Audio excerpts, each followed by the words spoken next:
Si Ellie, alam mo, kala lang ng mga tao na masungit siya sa tahimik. Pero sa totoo, ang closest friends niya, yung mga staff at roadie, doon sila lahat Mm. nakapaligid. So kala nila mayabang kasi hindi siya nakikisama. We have other share, like e-heads, pinato ng bato, parokya, Mm. bote ng may ihe, mga ganun ba? That mas nangyayari pa ngayon dati.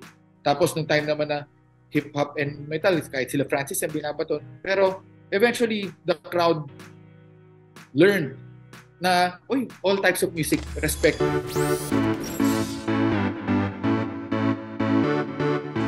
And of course, you've worked with Billy Crawford and Julian San Jose in the past, ano? And si Julian, very vocal ka na talagang nakitaan mo siya ng that factor. It could be a X, Y, Z factor, pero Na, talagang tutuwa talaga ako sa kanya. Nire-repost ko talaga whenever she does something that for me is brilliant. I cannot help but give her praise na, tinan mo tong siraulo. Galing talaga, oh. And tawag ko nga sa kanya, honor student, kasi during taping, pinapakita niya talaga bakit siya professional. Alam mo yung tipong, pag may sinabi sa kanya, gawin niya agad. Tas, ba't ganun? Kami talaga ni Billy. But she's always perfect on cue and may pinaaral na kanta, may sinuggest lang ng konti na baka siya. Sabi niya, medyo pababa ng konti. Ayos siya ng konti sa piano.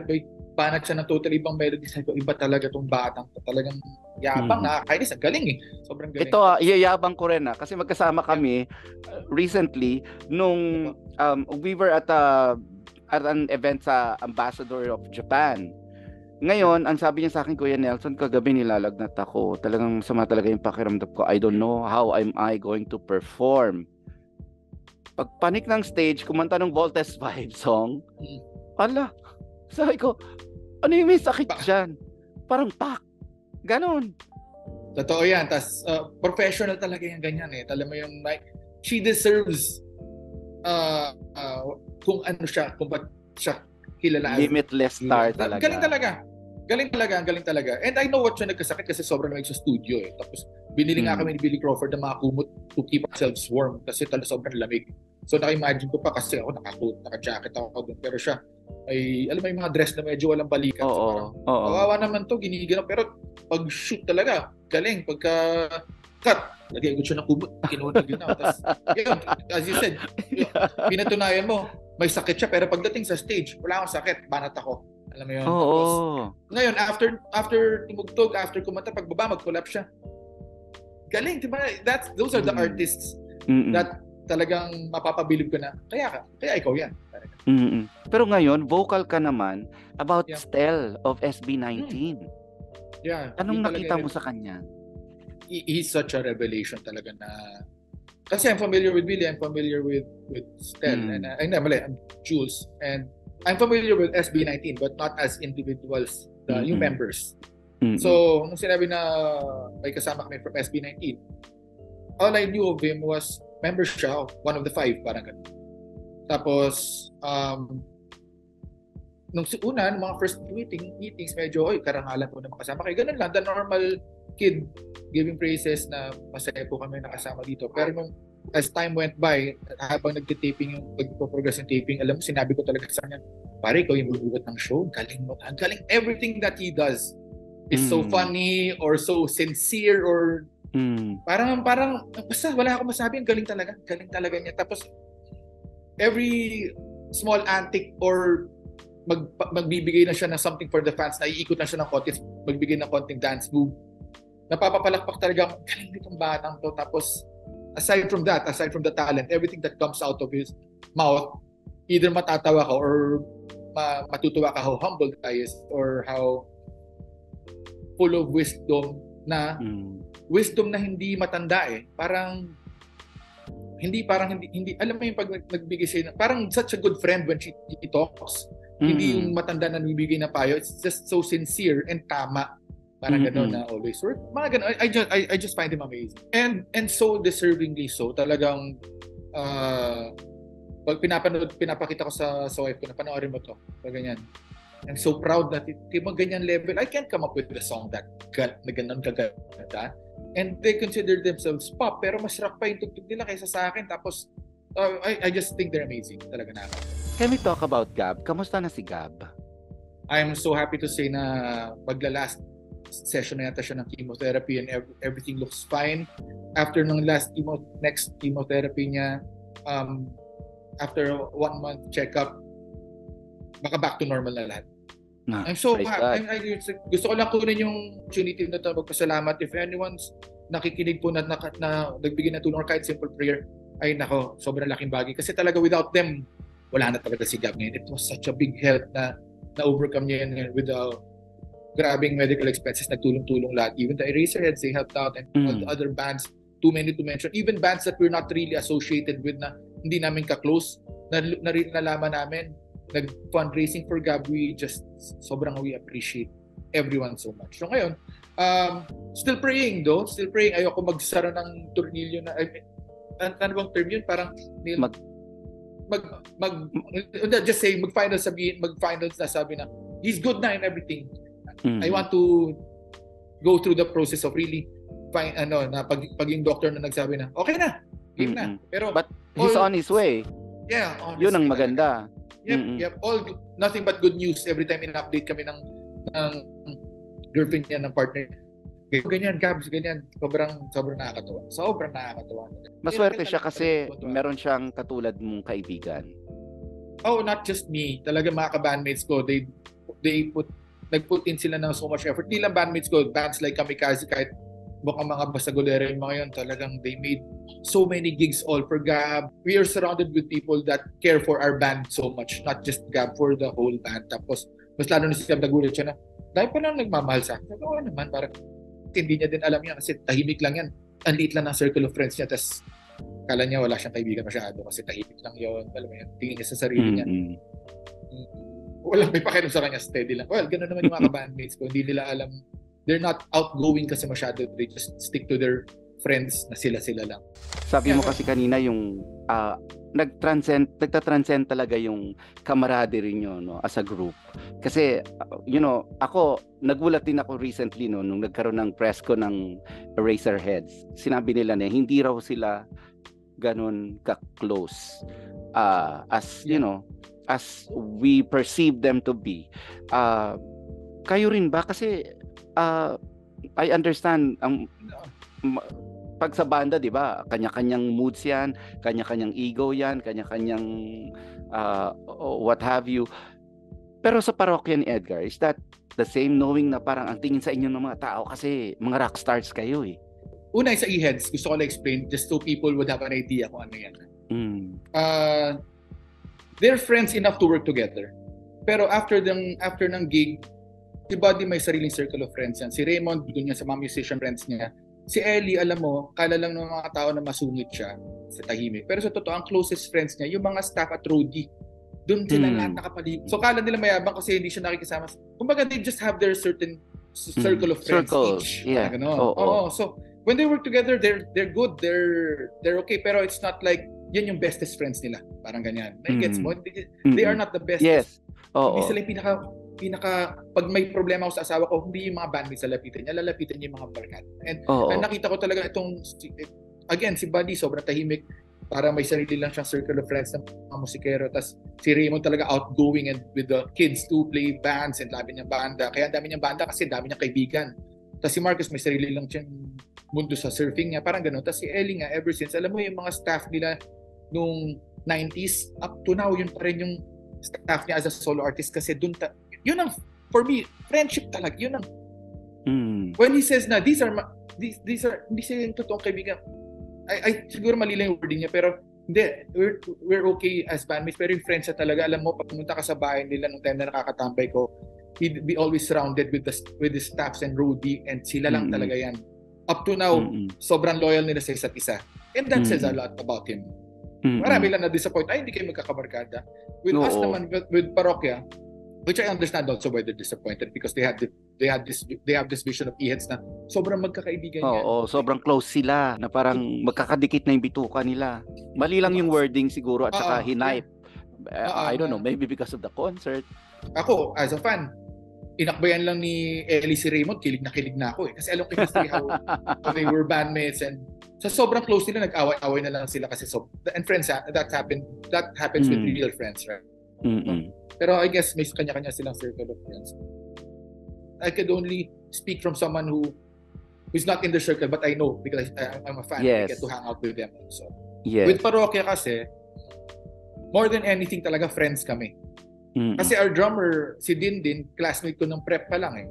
And he spent the Christmases and prep. Tapos yung si Dindin prep, si Vinci grade 3, si Bowie grade 5, si Gab first year high school, tas best friend ko talaga siya. And si Darius sa college na because umalis nga yung guitarist namin, siya yung guitarist ni Bowie. So, and eventually became a real friend also, one of my closest at Parokya, even if he came as a bandmate na. Tapos, and Dindin is not the best drummer, alam niya yan, pero friendship trumps talent for me na alam mo, kahit marami kami pwedeng kunin na mas magagaling na drummer, if we are to prioritize that, pwede, pero sarap kabanda si Dindin eh. Talagang mararamdaman mo yung pagmamahal niya sa band and sa'yo personally. So, friendship first before, kasi di naman kami musikero, we're just a bunch of guys playing. So, sana ba kung priority na yung music, then we choose the best musicians. Pero nag-stick naman sila sa akin kahit di ako yung best vocalist. Nag-stick naman kami kay Dindin kahit di siya yung best drummer. And I think that made us special also because we're not the best of the best musicians. We only know a few chords, which made it more, I think, accessible for everyone. May singit ko lang, Chito, no? Bago ko lang makalimutan. Kasi may ugly trend sa US na binabato yung mga performers. Ito ba? Nangyari na ba sa inyo? We've had our share of that, mas lalo na nung 90s. Nung time na, kunyari, nung time na sobrang sikat yung Wolfgang, everybody and yung bands, yung mga kids, hindi pa sila masyadong courteous tulad ngayon. They throw, we've had our share, like E-heads, pinato ng bato, Parokya, bote ng may ihe, mga ganun ba? That mas nangyayari pa ngayon dati. Tapos nung time naman na hip-hop and metal, kahit sila Francis ang binabato. Pero eventually, the crowd learned na, all types of music, respect. And alam mo yun, so... Kasi dati meron ganun, di ba, rock, parang they don't mix lagi rock naman, with pop.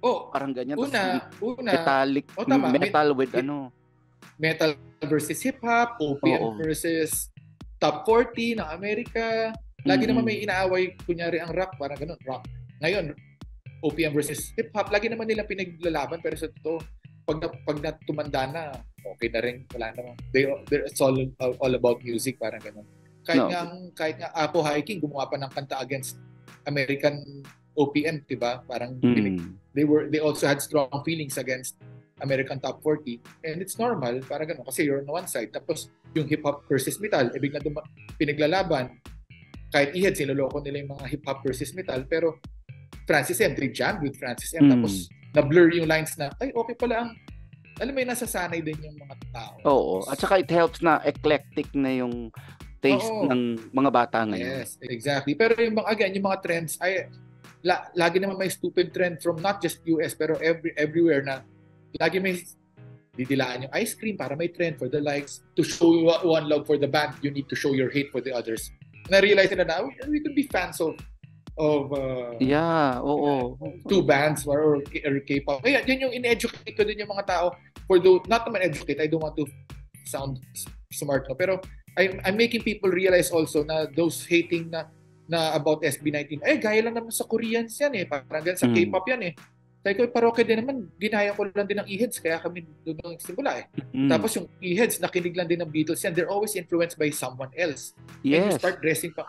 So, just like K-pop, ganun lang din. Pero the question is, tatagal ba yung SB19 yan if they just keep on copying that? No, the reason why pumalo sila because they started writing songs and came up with things to help them stand out. Tapos biglang yung mga kanta nila, Pinoy na Pinoy, may Pinoy elements, tapos pero world class. I'm just blown away. So, in-educate ko din sila na there's no reason to hate someone being influenced by someone else. Kasi kami naman mga batang 90s, we were just influenced by Nirvana and Pearl Jam and Red Hot Chili Peppers and the Eraserheads and so bakit nagkataon lang na iba yung influensya nila, pero just because iba yung trip nila doesn't make but ka nagagalit? Parang ganun. Ito yung magandang question.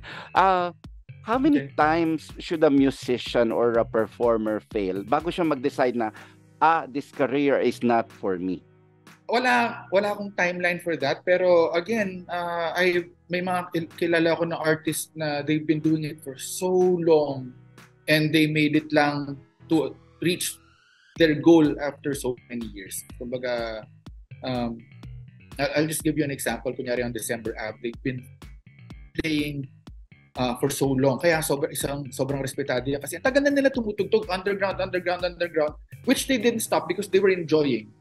But they got their day jobs, lahat sila, kumbaga, even, kunyari, let's say, even Urban Dub, same na habang they'll go to Manila and perform, living, tas doing their day jobs, eating instant noodles instead of lavish meals. Alam mo yun, talagang hirap.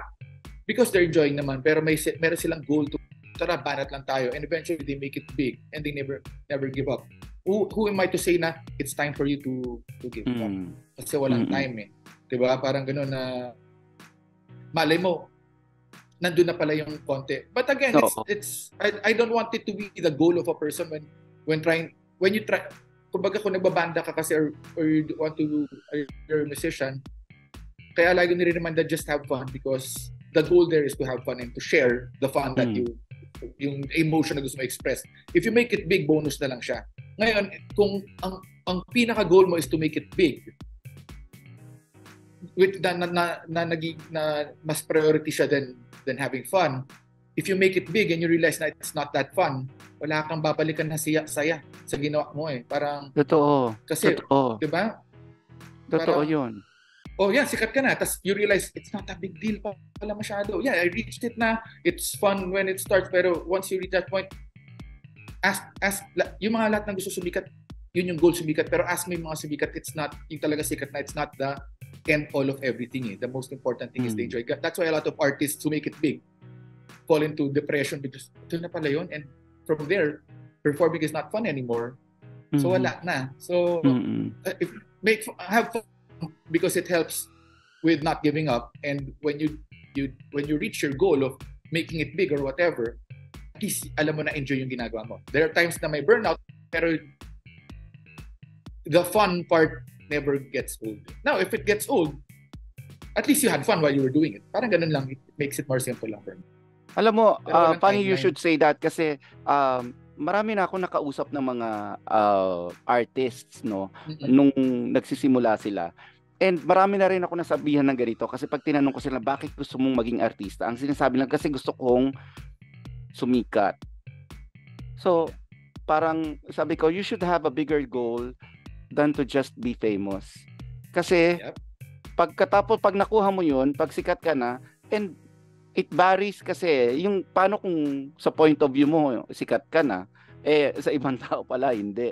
So, parang, kailangan mas malaki yung goal mo, and some of them would say, gusto kong makatulong sa pamilya ko, gusto kong yan, sabi ko, those are the goals. Kasi, yung napaka-ampaw para sa akin, na yung kasikatan lang yung end goal mo. Yep, once you reach it, you'll see how wala siyang substance. May mga perks, 'di ba? Pero it's not just that, 'di ba? Pwedeng sikat ka pero wala. I totally get your point. Gets ko pa yung kasi it's being sikat gives you a bigger platform para matulungan yung pamilya mo, then well and good, para gano'n. Pero if the goal is just to maging sikat, magkilala, I know a lot of people na sobrang sikat pero not well loved. So that's totally different, or not well respected. Na sikat siya pero I don't want to work with you, or I don't want to listen to someone like that, or nagigets mo, it's being sikat is not the end of everything. It's not an end goal. I will turn the tables around. If there's one question in your mind that you would like to ask me or anyone, siguro, syempre, di ba, sabi ko nga sa'yo, nag-aaral ako ng 1 oras sa'yo. It's about time you give me a test. Sige, question lang. Ito, just curious lang din ako. Ito, natutuwa lang siguro isipin ngayon. Ito lang nagpunta sa top ng mind ko. Pero ikaw, ang tanong ko, ano talaga yung deepest, most honest na masasabi is your dream job? Kung ano yung sa tingin mo na talagang, I know we're happy with what we're doing, pero kunyari, if there was one thing na gusto mong malagay sa position na yun or sa work, kunyari. And ayoko kasi yung dream job kasi what if yung dream mo lang is, gusto ko nasa island lang ako tapos kumikita lang ako ng pera because marami ng businesses. Yes. Pali mo ganun. So it's not a job. So with that, parang ganun. Kasi we're hardworking. I always say this. Whenever I'm asked kung ano yung dream job ko in the past, parati kong sinasabi that I wanted to be a TV news anchor. Nice. Ever since I was a kid. I wanted to be a reporter kasi bata pa lang ako, hilig ko nang nanonood ng ganyan nanonood ng I wanted to be an interviewer. Yun yung mga, ang dami ko nang dinaan ng trabaho pero dito rin talaga ako nagland na wala namang kinalaman yung course ko pero dito pa rin ako dinala. So siguro talaga ay pinush ako doon sa dream ko. Ngayon, nung nakuha ko na yung mga dream jobs ko, yung mga sinasabi kong TV news presenter, mga ganyan. Nagbabago pala, no? Like, nag-i-evolve. Ang dream job ko ngayon, wala nang pangalan yung dream job ko. Ang dream job ko is, one, papakinggan ako ng tao, masusunod ako doon sa mga sasabihin ko. Yun yung mga yun yung mga components, yun yung mga description ko doon sa dream job ko. Pangatlo, magdadamit lang ako ng maganda parate. Parang ganon. So, hindi ko alam kung anong klaseng job yun. That's, pero anything that entails that, parang ganon. Everything that, kung yun yung job description, yun yung, kung ano man yun yung dream job mo. Oo, kasi nga, hindi siya hindi, siguro nai-incorporate ko rin siya doon sa ginagawa ko ngayon. Pero, ang sarap siguro, no, kung parati ka lang masusunod. Yung dream job ko is yung hawak ko yung oras ko. Yun mahirap ma-achieve. Yun ang goal ko talaga. That's the goal. That's the goal. Okay lang ako na hindi masyado sinusunod ng mga tao kasi ayoko naman mag-order around ng mga people. Pero, not naman hindi ko sinasabi that's what you want. Pero, kumbaga, as long as ang goal for me talaga is to be as stress-free as possible. Parang ganyan. Kung pwede lang. Nakaupo lang ako, just spend time with my family. Tapos iniisip ko na, may dumating ka naman. Because sa sobrang ganda. Kaya, that's why I've been working so hard ng bata ako. Kaya ako hindi gumagastos. Because ang goal ko in life is to just retire at an early age. Tapos sa sobrang ganda ng investments ko, passive income lang lahat. And enjoy na lang ako. Kung ano yung gusto ko gawin with my family, tira tayo 3 months sa Baguio. Wala kang inisip kundi tumambay lang doon. And parang yun yung hawak ko yung oras mo. No need for me to dress up fancy or hindi ko kinukontra yung gusto mo, kanya-kanya trip yan. Pero yes. Kaya nga t-shirt ko lagi isa lang. Pero yun yung goal ko talaga, to just sit back and relax and do whatever my family wants to do. Yun na yun. Saya na ako. Oo. I think yun ang commodity na pinakamahirap ma-achieve, no? Yeah. Yung time. Kaya yun ang wino-workout na, that's what my deal is with my band. Sorry, napadama yung kwento natin. Pero yun, I totally get your point. Kasi kaya I'm trying to do everything now na pang-relax lang when it comes to bands. Kunya sa schedule ng banda, huwag todo pukukan. Relax lang because I still want to enjoy it, or with businesses also. Ano ba yun? Na gusto ko talaga the most income para possible, para relax na ako. And tulad ng hawak mo yung oras mo. Yun ang rock and roll lifestyle. Yun ang rockstar. Pag hawak mo yung oras mo, tapos wala diba, ka ng... pwede kang malate, pwede kang parang, teka, may commitment ako ngayon, pero ayoko lumabas ng bahay. Bahala kayo. Cancel. Ako, pag sa trabaho ko, wala akong commitment.